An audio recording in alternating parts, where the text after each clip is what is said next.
के 7 से अधिक राज्यों में पाकिस्तान की बहुत बड़ी साजिश का खुलासा हुआ है। दिल्ली का एक ऐतिहासिक मंदिर भी पाकिस्तानी खुफिया एजेंसी आईएसआई के निशाने पर था।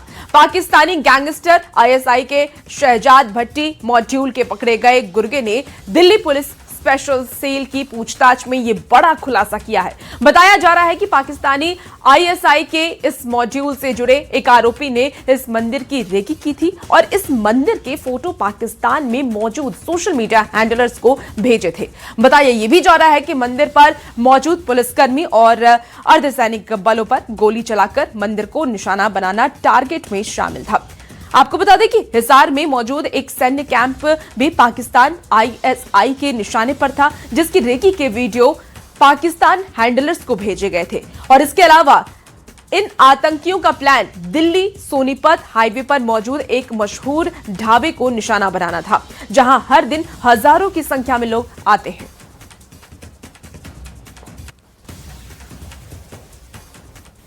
ऑपरेशन गैंगबस्ट 2 चलाया गया। ऑपरेशन गैंगबस्ट 2 जो है काफ़ी फोकस था, टारगेट जो है वो बहुत पहले से डिफाइंड थे। इसमें जो पिछली बार की अपेक्षा इस बार हम ज़्यादा फोकस थे, हमें पता था कि हमें कहाँ हमारे टारगेट्स कौन।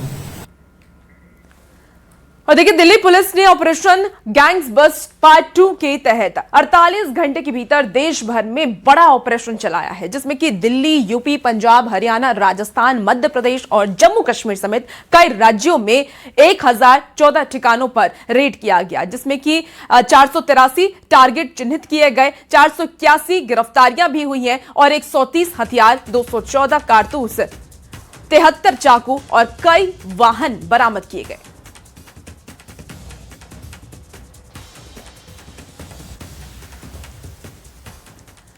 चलिए अब बात करते हैं पश्चिम बंगाल की। देखिए, पश्चिम बंगाल में ऐतिहासिक और प्रचंड जीत के बाद नई सरकार के गठन के लिए आज कोलकाता में बीजेपी विधायक दल की बैठक होने वाली है और इस बैठक में बंगाल का नया बॉस चुना जाएगा। इस बैठक की बात कर लें तो बैठक कोलकाता के न्यू टाउन के विश्व बंगला कन्वेंशन सेंटर में शाम के 4 बजे होगी और इस बैठक में विधायक दल के नेता के चुनाव के लिए पर्यवेक्षक बनाए गए केंद्रीय गृह मंत्री अमित शाह भी शामिल होने वाले हैं। तो सूत्रों के मुताबिक शुभेंदु अधिकारी का नाम मुख्यमंत्री पद के लिए सबसे आगे बताया जा रहा है। वहीं 9 मई यानी कि कल सुबह 11 बजे कोलकाता के ब्रिगेड परेड ग्राउंड में नई सरकार का शपथ ग्रहण समारोह होगा। शपथ ग्रहण समारोह के बहाने पश्चिम बंगाल में बीजेपी शक्ति प्रदर्शन भी करने वाली है।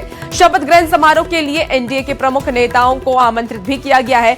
साथ ही बीजेपी शासित सभी राज्यों के मुख्यमंत्री को भी आमंत्रित किया गया है। प्रधानमंत्री नरेंद्र मोदी भी शपथ ग्रहण समारोह में शामिल होंगे। कल प्रधानमंत्री नरेंद्र मोदी बिहार में भी शपथ ग्रहण समारोह में शामिल हुए थे और अब बंगाल में भी शपथ ग्रहण समारोह में शामिल होने के लिए प्रधानमंत्री नरेंद्र मोदी पहुंचेंगे, गृह मंत्री अमित शाह पहुंचेंगे, रक्षा मंत्री राजनाथ सिंह पहुंचेंगे, जेपी नड्डा पहुंचेंगे और बीजेपी के राष्ट्रीय अध्यक्ष नितिन नवीन भी पहुंचने वाले हैं। देखिए, बंगाल विधानसभा भंग हो जाने पर जहां बीजेपी ने ममता बनर्जी पर निशाना साधा, तो वहीं कांग्रेस ने गवर्नर के फैसले पर सवाल उठाए हैं। त्यागपत्र नहीं देना उनका कितना बड़ा अपमान हुआ, उसका समझने का बोध शक्ति उनको नहीं है। गवर्नर ने जो आदेश दिया, इस सरकार का म्याद समाप्त हुआ, इसीलिए इस सरकार का म्याद को समाप्ति का घोषणा गवर्नर ने कर दिया और कोई असुविधा नहीं है। देखिए, ममता बनर्जी जी ने एक तरह से प्रोटेस्ट जाहिर किया था। प्रकार से वहाँ चुनाव हुआ और चुनाव में धांधली हुई और जिस तरह से पूरी तमाम एजेंसियों ने भारतीय जनता पार्टी का साथ दिया, उसको लेकर वो अपनी नाराजगी शो कर रही थी। इससे ज़्यादा वो कुछ नहीं था, एक प्रकार का प्रोटेस्ट था। तो बंगाल में बीजेपी ने बम्पर जीत हासिल की है और उसके बाद सियासत भी तेज हो गई है। वार पलटवार का दौर जारी है। बीजेपी नेता लालकृष्ण चैटर्जी ने इस्तीफा नहीं देने के ममता के फैसले पर तंज कसा है, तो वहीं कांग्रेस नेता उदित राज ने बीजेपी पर वोट चोरी का आरोप लगाया। क्या कुछ उनका कहना है, चलिए आपको सुनाते हैं। जनता तो पहले से ही इसको मन से हटा दिया था। फाइनली संविधान जैसा है, कानून जैसा है, उसमें आज से वो मुख्यमंत्री नहीं रही। और पश्चिम बंगाल में महिला लोग ममता बनर्जी को जब लेके आए थे, बहुत सारे एक्सपेक्टेशन था, लेकिन पश्चिम बंगाल का महिला का ऐसा हालत कर दिया है तो पश्चिम बंगाल का महिला लोग, जनता ने उसका जवाब दे दिया है। असम में और बंगाल में क्या ईमानदारी से चुनाव हुआ? जब हम कह रहे थे, राहुल गांधी जी कह रहे थे कि हरियाणा में और महाराष्ट्र में, बिहार में वोट की चोरी हुई है, डकैती हुई है, तो एलआई पार्टनर चुप थे, दूर से देख रहे थे। अब सबके ऊपर पड़ रही है, एक एक करके सब खत्म हो गए। तो पहले अगर टीएमसी हमारा साथ देती तो शायद यह स्थिति न होती है। तो इधर देखिए, सीएम पद के इस्तीफा ना देने पर अड़ी ममता बनर्जी की सरकार को राज्यपाल ने बर्खास्त कर दिया। गवर्नर आरएन रवि ने बड़ा फैसला लेते हुए पश्चिम बंगाल विधानसभा को भंग कर दिया है और इसी के साथ राज्य का मंत्रिमंडल भी भंग हो गया है। इससे पहले बंगाल में चुनाव में मिली करारी हार के बाद भी ममता बनर्जी ने सीएम पद से इस्तीफा देने से साफ तौर पर मना कर दिया। उन्होंने प्रेस कॉन्फ्रेंस किया और इस दौरान उन्होंने कहा कि वो सीएम पद से इस्तीफा नहीं देंगी। उनके आरोप ये थे कि वो चुनाव में हारी नहीं, उनको साजिश के तहत हराया गया। राज्यपाल ने ये सख्त कदम ममता बनर्जी के अड़ियल रवैये को देखकर के उठाया है। बंगाल विधानसभा भंग हो जाने पर जहां बीजेपी ने ममता बनर्जी पर निशाना साधा, तो वहीं कांग्रेस ने गवर्नर के फैसले पर सवाल उठाए। त्यागपत्र नहीं देना उनका कितना बड़ा अपमान हुआ, उसका समझने का बोध शक्ति उनको नहीं है। गवर्नर ने जो आदेश दिया, इस सरकार का म्याद समाप्त हुआ, इसीलिए इस सरकार का म्याद को समाप्ति का घोषणा गवर्नर ने कर दिया और कोई असुविधा नहीं है। देखिए, ममता बनर्जी जी ने एक तरह से प्रोटेस्ट जाहिर किया था। सरकार से वहाँ चुनाव हुआ और चुनाव में धांधली हुई और जिस तरह से पूरी तमाम एजेंसियों ने भारतीय जनता पार्टी का साथ दिया, उसको लेकर वो अपनी नाराजगी शो कर रही थी। इससे ज्यादा वो कुछ नहीं था, एक प्रकार का प्रोटेस्ट था। और देखिए, बंगाल में चुनावी नतीजों के बाद सियासत अब सड़क पर खूनी संघर्ष में बदलती नजर आ रही है। बीजेपी नेता शुभेंदु अधिकारी के बेहद करीबी और उनके पर्सनल असिस्टेंट यानी कि पीए चंद्रनाथ रथ की मध्यम ग्राम में गोली मार करके हत्या कर दी जाती है। दावा यह है कि हमलावरों ने पहले रेकी की, फिर कार रोक करके पॉइंट ब्लैंक रेंज से फायरिंग की। बीजेपी इसे राजनीतिक हत्या बता रही है, जबकि पुलिस सीसीटीवी और सबूतों के आधार पर जांच में जुटी है।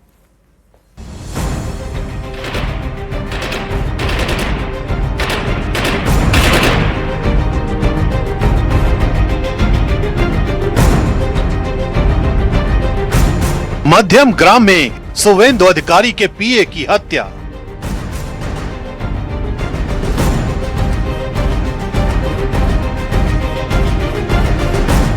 नकाबपोश हमलावरों ने अंजाम दी वारदात।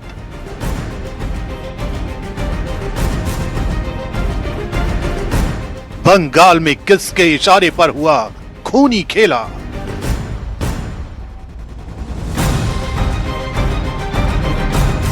उत्तर 24 परगना के मध्यम ग्राम में बुधवार रात उस वक्त सनसनी फैल गई जब बीजेपी नेता शुभेंदु अधिकारी के पर्सनल असिस्टेंट चंद्रनाथ रथ की गोली मारकर हत्या कर दी गई।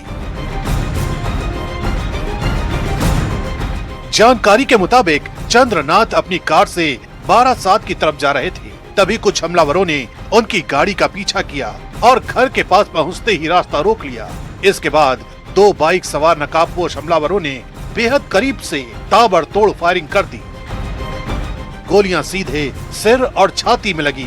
हमला इतना अचानक और खतरनाक था कि चंद्रनाथ को संभलने का मौका तक नहीं मिला। न्यूज़ 18 इंडिया की टीम ने ग्राउंड जीरो पर पहुंचकर सबसे पहले इस वारदात की पड़ताल की। डीजीपी ने कई टीमों का गठन किया है और लगातार छापेमारी चल रही है। सबसे बड़ी बात जो है, सीसीटीवी फुटेज खंगाला गया है। चूंकि जिस गाड़ी से अवरोध उत्पन्न किया गया था, जिस कार से, उसका नंबर फर्जी था, मैनिपुलेटेड था, इसलिए सही जानकारी नहीं मिल पाई। लेकिन जो सीसीटीवी है, उससे जो हमलावर मोटरसाइकिल पर आए थे, न सिर्फ उनका ग्रैब मिला है, उनके चेहरे की पहचान की जा रही, बल्कि उसके जो है नंबर प्लेट से कोशिश हो रही कि उसके ओनर तक पहुंचा जाए। घटना के बाद इलाके में भारी तनाव फैल गया। चश्मदीदों के मुताबिक हमलावर पूरी तैयारी के साथ आए थे। जो हमला हुआ जिसके ऊपर वो शुभेंदुदा का पीए है, हम लोगों का मालूम नहीं था। अच्छा, आप लोग जानते ही नहीं थे? हाँ, नहीं जानते। उनको हम लोग बाजार करने में दिखा है, मोदी दुकान में देखे सामान लेते हुए उनको, लेकिन ये नहीं जानते उनका पीए है। अच्छा, तो ये जो गाड़ी थी आप कह रही हैं इसमें हमला करने वाले लोग आए थे? हाँ। और मोटरसाइकिल पे भी कुछ लोग आए? 2 जन थे मोटरसाइकिल, तो 2 लोग मोटरसाइकिल पे आए थे? मोटरसाइकिल से ही शूट किया है। और ये गाड़ी रोकने के लिए, ये गाड़ी ये लोग पैदल जिनको शूट आउट किया है उस गाड़ी को रोकने के लिए उस तरफ से। शुरुआती जांच में पुलिस को शक है कि चंद्रनाथ रथ की कई दिनों से रेकी की जा रही थी। वारदात को अंजाम देने के बाद आरोपी मौके से फरार हो गए। पुलिस ने इलाके को घेर कर जांच शुरू कर दी है। आसपास लगे सीसीटीवी कैमरों की फुटेज खंगाली जा रही है और एक संदिग्ध कार भी जब्त की गई है।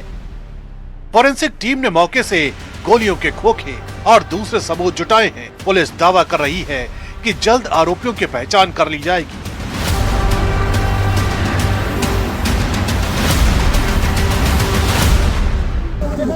हम लोगों ने केस का इन्वेस्टिगेशन स्टार्ट किया हुआ है। जो व्हीकल, जो 4 व्हीलर उस क्राइम में इस्तेमाल हुआ था उसको हम लोगों ने सीज किया हुआ है। लेकिन जो पता चल रहा है इन्वेस्टिगेशन में, गाड़ी का नंबर टेम्पर्ड किया हुआ है और हम लोगों ने वहाँ पर फायर्ड कार्ट्रिजेज और लाइव राउंड जो इस्तेमाल करे गए थे उनको वहाँ से सीज किया है। बाकी हम लोग कौन लोग थे, कैसे लोग थे, बहुत सारे सीसीटीवी फुटेजेस लोकल इंक्वायरी करके, लोकल विटनेसेस को देख करके हम लोग इन्वेस्टिगेशन को आगे बढ़ा रहे हैं। बीजेपी ने इस हत्या को सीधे राजनीतिक हिंसा से जोड़ दिया है। शुभेंदु अधिकारी ने कहा है कि ये पूरी तरह से कोल्ड ब्लडेड मर्डर है और इसके पीछे संगठित साजिश दिखाई दे रही है। ये प्री प्लान मर्डर है, ये हम लोग का बात नहीं है, पुलिस का डीजीपी का बात है। 2-3 दिन रेकी करके fully pre plan murder, police ने इन्वेस्टिगेशन चालू किया। स्टेट का सीनियर पुलिस अफसर लोग आया, हम लोग बहुत पेनफुल हार्ट में ये जो मर्मांतिक हादसा हुआ इसका निंदा करने का कोई भाषा आप लोग का पास नहीं। दूसरी तरफ टीएमसी ने भी इस हत्या की निंदा की है और जांच की मांग की है। लेकिन इस वारदात ने एक बार फिर बंगाल की राजनीति में हिंसा और प्रतिशोध की बहस को तेज कर दिया है। चुनाव खत्म होने के बाद भी राज्य में राजनीतिक तनाव कम होता दिखाई नहीं दे रहा है। बीजेपी इस मुद्दे को बड़ा राजनीतिक हथियार बनाने की तैयारी में है, जबकि पुलिस पर जल्द कार्रवाई का दबाव बढ़ गया है। अब सबसे बड़ा सवाल यही है कि क्या चंद्रनाथ रथ हत्याकांड सिर्फ एक आपराधिक वारदात है या फिर इसके पीछे बंगाल की सियासत का कोई बड़ा और खतरनाक खेल छिपा हुआ है।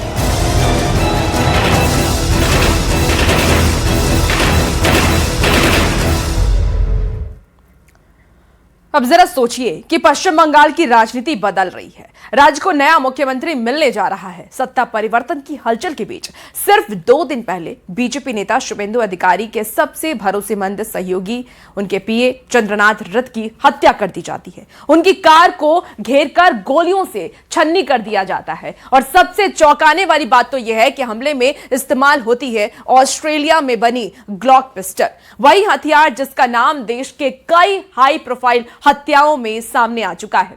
सवाल सिर्फ हत्या का नहीं, सवाल यह भी है कि क्या यह हमला एक बेहद पेशेवर, पूर्व नियोजित और राजनीतिक संदेश देने वाला ऑपरेशन था? आखिर किसने की इतनी सटीक प्लानिंग और क्यों की, रिपोर्ट में दिखाते हैं।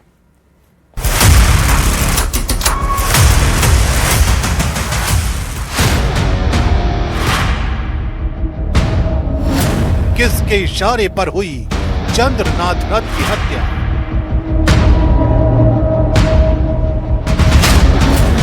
कौन बंगाल को अराजकता की आग में झोंकना चाहता है?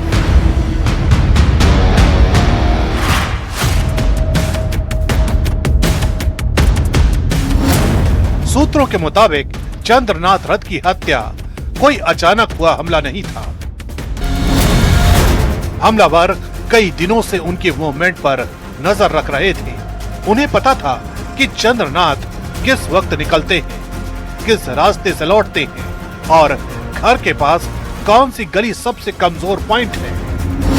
जांच में सामने आया कि जिस गली में हमला हुआ वो बेहद संकरी थी और वहां कार को रोकना आसान था। सूत्र बताते हैं कि हमलावरों ने पहले इलाके की पूरी रेकी की, फिर एस्केप रूट तय किए गए और उसके बाद वारदात का समय चुना गया। यानी हत्या सिर्फ कुछ सेकंड में हुई, लेकिन उसकी तैयारी कई दिनों से चल रही थी। जांच एजेंसियों के मुताबिक जिस सफेद कार से चंद्रनाथ रथ का रास्ता रोका गया वो दोपहर 3 बजे से ही मध्यम ग्राम इलाके में घूम रही थी। सीसीटीवी फुटेज में कार को दोलतला इलाके में देखा गया है। यानी हमलावर करीब 7 घंटे पहले से घात लगाकर बैठे थे। पुलिस को शक है कि स्थानीय स्तर पर भी उन्हें मदद मिली थी, क्योंकि बिना लोकल सपोर्ट इतनी सटीक लोकेशन और रास्तों की जानकारी मिलना आसान नहीं माना जा रहा। सूत्रों के मुताबिक बाइक सवार हमलावर वारदात से करीब आधा घंटा पहले ही मौके के आसपास मौजूद थे और जैसे ही चंद्रनाथ रथ की कार गली में दाखिल हुई, पूरा ऑपरेशन एक्टिव कर दिया गया।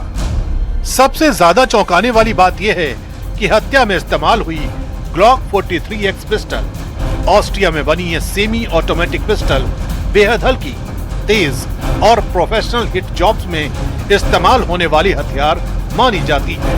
सूत्रों के मुताबिक चंद्रनाथ रथ पर करीब 14 से ज्यादा राउंड फायरिंग की गई। यही वजह है कि जांच एजेंसियां इस हत्या को साधारण क्रिमिनल अटैक नहीं मान रही। देखिए सर, तो गाड़ी में ही उनका गाड़ी में स्टिकर लगा रहता था विधानसभा का, कांच उठा के जब जाते थे कोई जानता भी नहीं था कि वो शुभेंदु जी के वो पीए है। हम लोग कुछ ही यहाँ पे पूजा होता था, गाड़ी में स्टिकर, तो हम लोग को उन्हीं से पता चलता था कि ये वहाँ पे उनके पीए है। और कौन कौन रहता है घर पे? उनकी वाइफ है, एक बच्चा भी है छोटा और चंद्रोदय, 3 जन ही रहते थे।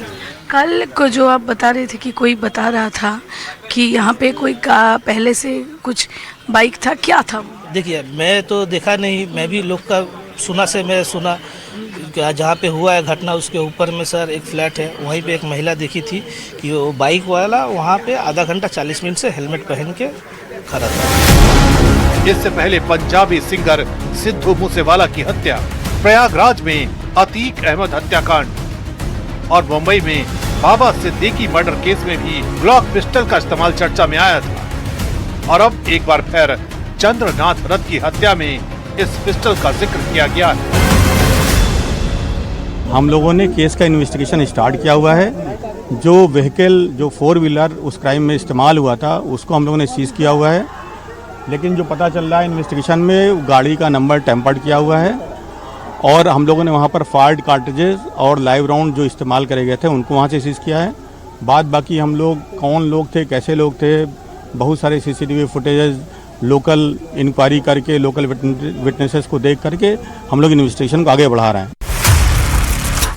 रात 10:15 चंद्रनाथ रथ की कार जैसे ही घर से करीब 200 मीटर पहले गली में पहुंची, सामने से एक सफेद कार आई और रास्ता रोक दिया।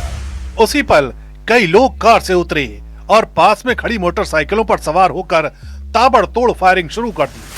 हमला इतना तेज था कि ड्राइवर बौद्ध देव बेरा को कार मोड़ने तक का मौका नहीं मिला। गोलियां सीधे चंद्रनाथ के सीने में उतारी गईं। वारदात के बाद हमलावर अपनी कार वहीं छोड़कर संकरी गलियों से फरार हो गए। पुलिस का मानना है कि एस्केप प्लान पहले से तैयार था और हर हमलावर को अपना रास्ता पता था। जिस गाड़ी को खड़ी करके उनकी गाड़ी को रोका गया था और उसके बाद गोली चलाई गई थी, वो गाड़ी इतनी जल्दबाजी में ड्राइवर ने बंद किया उसका दरवाजा कि उसका जो सीट बेल्ट होता है वो नीचे की तरफ था और दरवाजा बंद हो गया। यानी कार का सवार, उसका बस इतना काम था कि आपको उनकी गाड़ी रोक देनी, सामने गाड़ी लाके खड़ी कर देनी और आपको निकल जाना है। फिर 2 मोटरसाइकिल सवार आते, वो ताबड़तोड़ गोली मारते, उनको पता है कि कहां बैठे हुए हैं शुभेंदु अधिकारी के पीए, उसी तरफ हमला करते हैं। वो ड्राइवर की तरफ गोली चली, लेकिन वो गोली टारगेटेड थी जो उनके प्राइम यूं कहें कि निशाना जिनके ऊपर लगाना था, उनके ऊपर, जो पहले नंबर पे जिनके ऊपर निशाना लगाना था। उसके बाद क्या होता है कि यहां से वो मोटरसाइकिल सवार निकल जाते हैं। अब जांच का सबसे बड़ा सवाल यही है कि यह सिर्फ राजनीतिक दुश्मनी थी या फिर इसके पीछे कोई बड़ा नेटवर्क काम कर रहा था। पुलिस को घटना स्थल से मिली कार पर लगी नंबर प्लेट फर्जी निकली। नंबर सिलीगुड़ी के विलियम जोसेफ नाम के व्यक्ति के नाम पर रजिस्टर्ड था, लेकिन असली कार उसके पास सुरक्षित मिली। यानी हमलावरों ने अपनी पहचान छिपाने के लिए हर स्तर पर तैयारी की थी। सीआईडी अब इस एंगल पर भी जांच कर रही है कि क्या हत्या के लिए बाहर से शूटर बुलाए गए थे। बंगाल की सत्ता बदलने से ठीक पहले हुई इस हत्या ने राज्य की राजनीति में डर, साजिश और खूनी संदेश की नई बहस छेड़ दी है।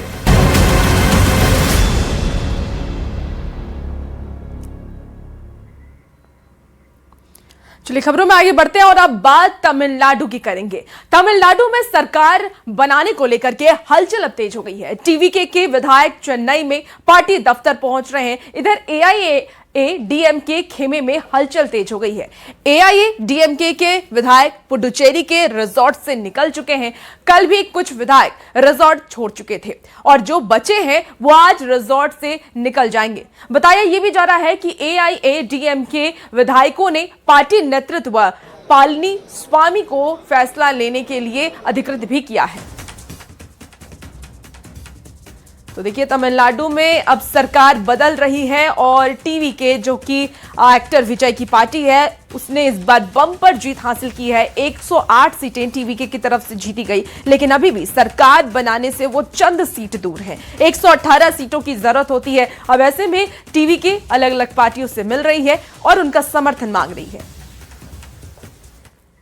और देखिए इसी बीच एक बड़ी खबर आपको बिहार से बताते हैं, जहां औरंगाबाद से इस वक्त की एक बड़ी खबर आ रही है। बैंक गार्ड के बंदूक से गोली चली है, गलती से चली है गोली और गोली लगने से एक की मौत हो गई है।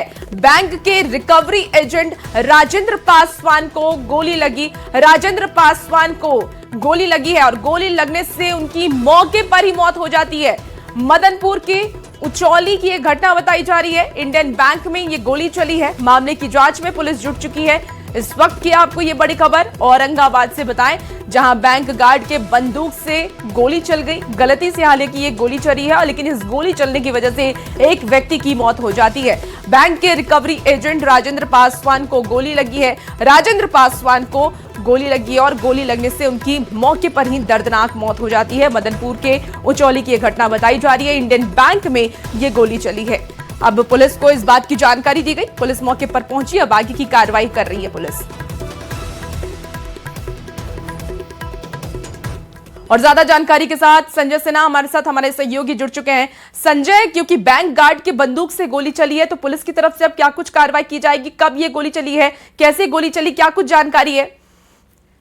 जी सर, जो जानकारी मिल रही है, जैसा कि बैंक मैनेजर से हमारी बात हुई उनके मुताबिक ये बैंक खुला ही था। बैंक का काम अभी शुरू भी हो रहा था। इसी बीच गार्ड जो हैं वो गमछी से अपने बंदूक की सफाई कर रहे थे। इसी दौरान मिस फायर हो गया, जो बैंक में मौजूद जो रिकवरी एजेंट थे राजेंद्र पासवान, उनके पेट में लग गई और जैसा कि जानकारी मिल रही है कि मौके पर ही उनकी मौत हो गई। लेकिन तत्काल उनको ले जाया गया, मदनपुर सीएचसी ले जाया गया, जहां जांच के बाद इसको उन्हें मृत घोषित कर दिया।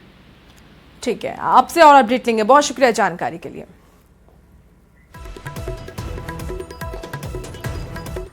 चलिए एक बार फिर से अब तमिलनाडु का रुख कर लेते हैं। देखिए तमिलनाडु के गवर्नर ने टीवीके से 118 विधायकों के समर्थन की चिट्ठी मांगी थी और इस पर कांग्रेस के नेता भी पी चिदंबरम ने कहा है कि अब किसी विधानसभा चुनाव में कोई भी राजनीतिक गठबंधन या पार्टी पूर्ण बहुमत हासिल नहीं कर पाती है तो राज्यपाल का संवैधानिक कर्तव्य यह है कि वो निर्वाचित विधायकों की संख्या के आधार पर सबसे बड़ी पार्टी के नेता को सरकार बनाने के लिए आमंत्रित करते हैं।